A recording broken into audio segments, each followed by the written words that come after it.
Sopi, can you please highlight the Druze wanting to join Israel? I think number one, we shouldn't really say the Druze wanting to join Israel. And I believe you're referencing to the Druze of Syria. The Druze, I mean, for those of you who don't know the Druze as a community, they have a history and they have roots within Ismaili Shia Islam, origins from Egypt. They had a very large presence in the Levant, and they moved between Lebanon, Syria, and Palestine, and Jordan as well. Well, the communities across the world, some, but the majority of them, the biggest populations in Syria, then Lebanon, then Palestine or Israel.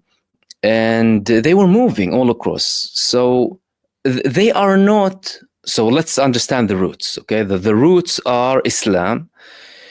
In different countries, by the way, they describe themselves differently. For example, the majority of the Druze inside of Israel, bar the Golan Heights, you wouldn't necessarily hear them say they're Muslim. They'll say they're Druze as a religion. Whereas it's different in Syria. In Syria, they will tell you we're Muslim Druze and muwahidun, as in, we are monotheists. In Lebanon, there was also a debate.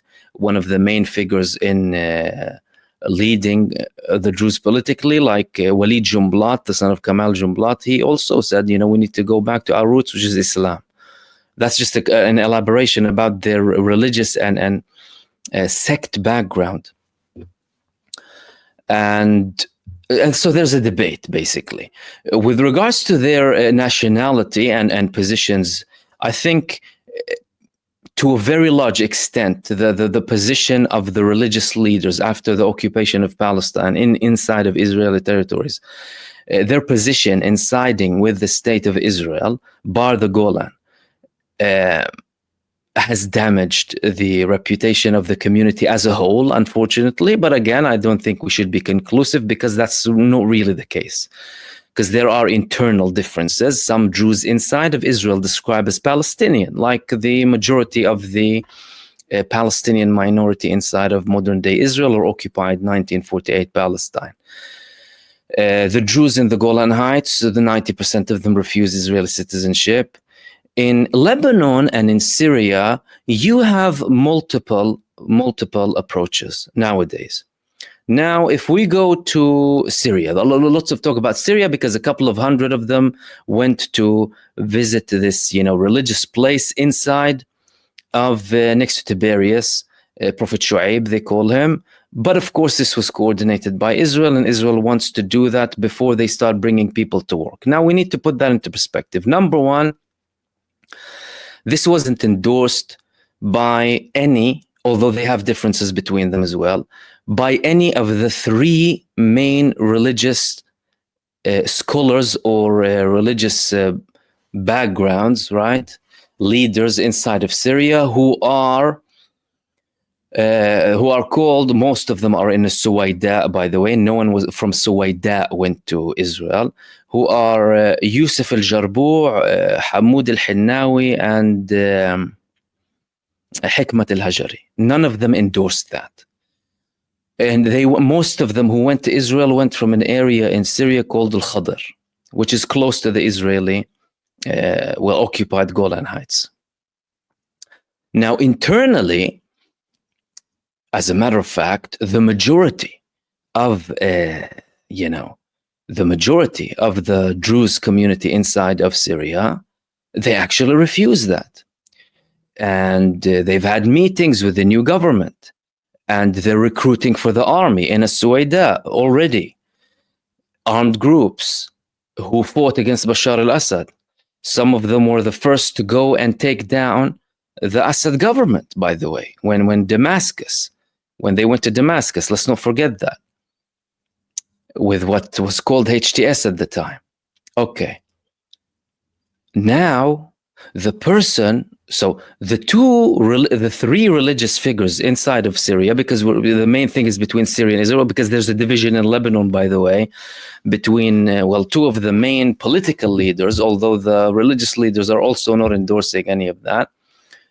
But the two political leaders in Lebanon, one of them is called Walid Jumblat and the other one is called Waham Wahab. Waham Wahab is viewed as a person who is more pro having this a peace process with Israel, and he considers the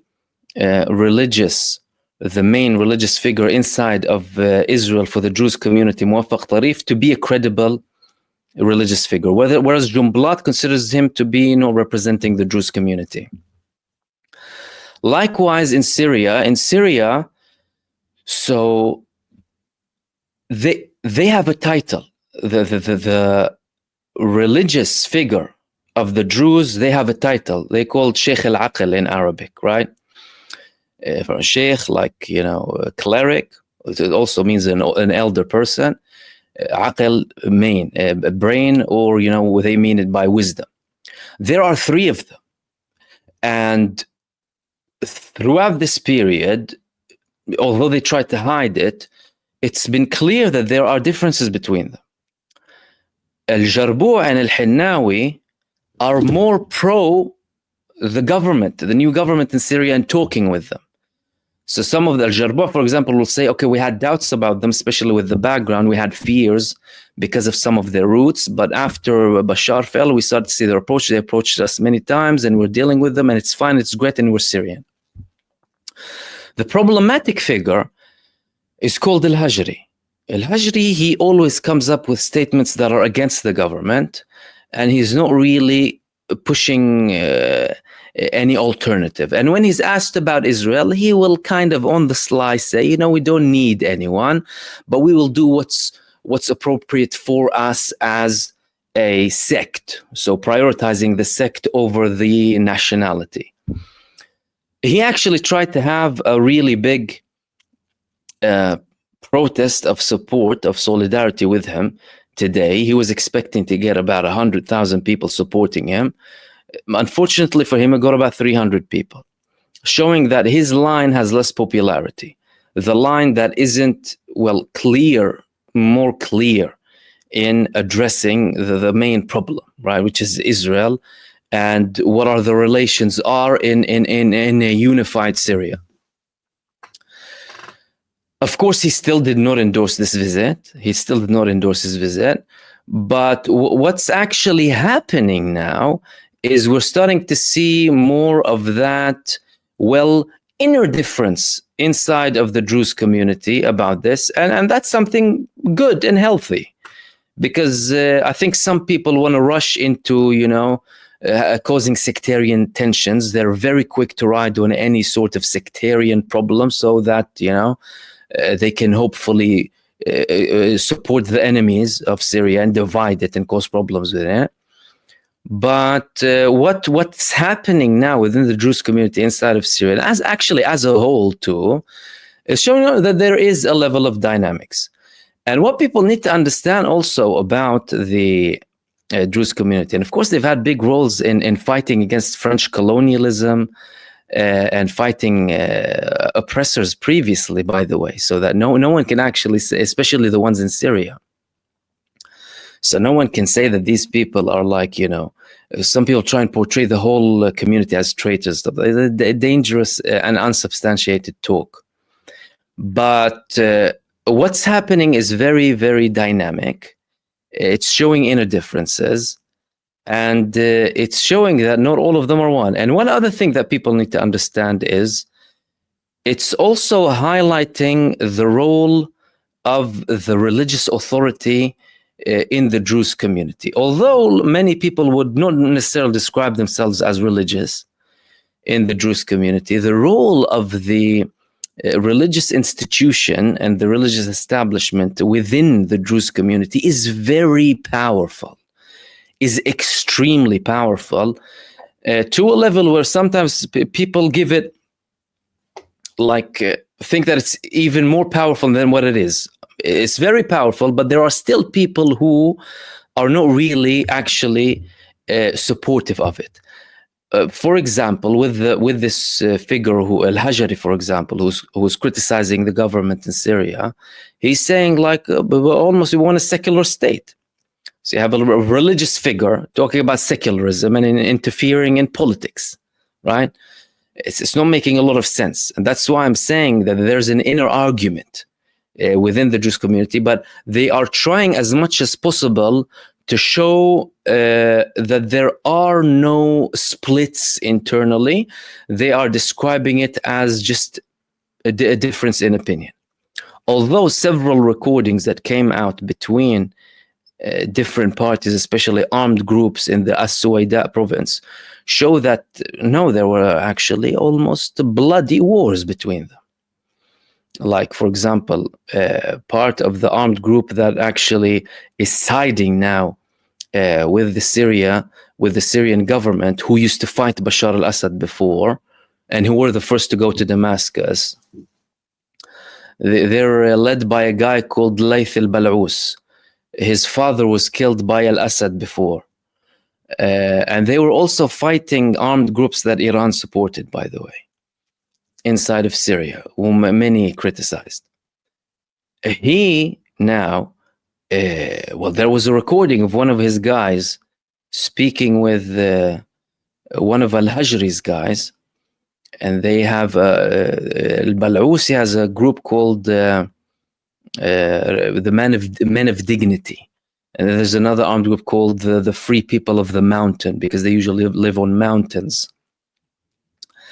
He actually, well, that conversation showed that these people were, he's saying, we're going to bring government vehicles here. It's going to be run by our community, but we're coordinating with the government. You know, we want to activate the municipality, the services, security, whatever. And that other side told him, then there will be bloodshed and it'll be on you. So there's a lot of dynamics. And now, by the way, it's a de facto thing. Now, for example, these people outright saying no way, because some people tried to raise an Israeli flag in the Suwayda province, other people came and burnt it down. You know, Israel's trying to do stuff. The friction in an area called Jaramana and close to Damascus was quickly dealt with by the administration. And now it's a de facto thing. That's it. There are people inside the Suwayda. There is a recruiting office led by al-Bal'ous, who was actually fighting the previous government, and other groups as well. So it's showing that there's a big difference. And from what I'm viewing, actually, with the Druze community, is that, like all of the minorities inside of Syria, no, they are supportive of having a united Syria and are against Israel. People need to understand that. Whether we're talking about the Druze or Alawite community or the Christian community. But with the Druze in particular, because they are the main target of Israel, by the way, they are, the eyes are on them to a very large extent. And Israel was taken aback by the agreement that the government in Syria had, following the agreement that they had with SDF, well, which is the main movement controlling northeast Syria. The day after, they had an agreement with the Druze community in Suwayda. Of course, some of them were objecting that, but Israel was saying it's a huge blow to us, a huge blow to their campaign to infiltrate under the excuse of protecting minorities. Ho, ho, ho. Israel slaughtering minorities since its inception, claiming that they want to defend other minorities, trying to leverage with the relationship that they have with the religious figures inside of Israel. So you clearly have differences. And the differences, by the way, are between people of equal weight as a religious authority. They have the same title religiously. So I hope that clarifies. I mean, I had to dig into the background slightly so you can understand. But again, from what I'm viewing, by the way, I believe from the statements, from the sentiment in the streets, from the developments, that no, actually the majority are against that. And many actually rejected this move that some of them did by visiting Israel, although they were from very limited areas next to Israel.